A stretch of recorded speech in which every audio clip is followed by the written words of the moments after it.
Hello नमस्कार मंडळी, श्री स्वामी समर्थ. गुरुचरित्राचं पारायण चालू आहे. मार्गशीर्ष महिनाही आहे आणि त्याच्यामध्ये आलेले अनुभव आज मी तुम्हाला सांगणार आहे.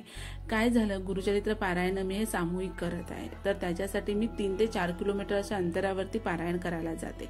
सकाळी घरातून निघाली आणि बस स्टॉपला पोहोचली, तर बस स्टॉपला गेल्यानंतर ही अशी जाम ट्रॅफिक होती, कुठलीच गाडी हलायला तयार नव्हती.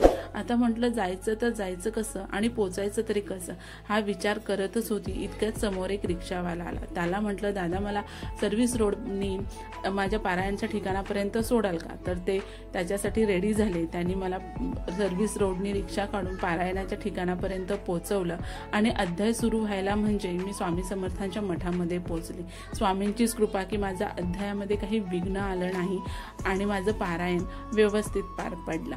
त्याच्यानंतर मी तिथून निघाली. येतानाच मार्केटमधून मार्गशीर्ष महिना असल्यामुळे देवीच्या पूजेचं सर्व सामान मी येताना घेऊन आली. घरी आल्यानंतर मी देवीची यथासांग अशी पूजा मांडली, पुस्तक वाचलं आणि त्याच्यानंतर प्रश्न उभा राहिला तो नैवेद्याचा. म्हटलं आता नैवेद्यामध्ये बनवायचं तरी काय? गुरुचरित्र पारायण चालू आहे आणि त्याच्यामध्ये खाण्यापिण्याचे काही नियम असतात. त्याच्यामुळे कांदा, लसूण हे उग्र पदार्थ आपण खाऊ शकत नाही. मग मी ठरवलं की देवीसाठीही अगदी सात्विक असा नैवेद्य बनवायचा.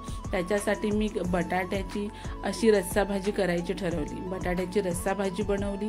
त्याच्यानंतर मी चपाती बनवून घेतली, कारण का कोणतेही एकच धान्य खायचं असतं आणि मी गव्हाच्या चपात्या खाते, त्याच्यामुळे मी गव्हाचेच चपाती बनवली. आणि मग तोंडी लावायला कोशिंबीर तर हवीच, म्हणून गाजर आणि टोमॅटोची दही घालून, छान कोथिंबीर आणि मिरची घालून अशी एक छान अशी गाजर टोमॅटोची कोशिंबीर बनवून घेतली. असा हा नैवेद्य देवीला दाखवला. आणि आजचा दिवस खरंच खूप घाई गडबडीचा होता, गोंधळल्याचा होता, पण मनाला खूप शांत वाटलं. देवीची आणि स्वामींची दोघींचीही यथासांग मला सेवा करता आली आणि मन प्रसन्न झालं. माझा हा व्हिडिओ तुम्हाला आवडला असेल तर लाईक करा, चॅनलला सबस्क्राईब करा. बाय.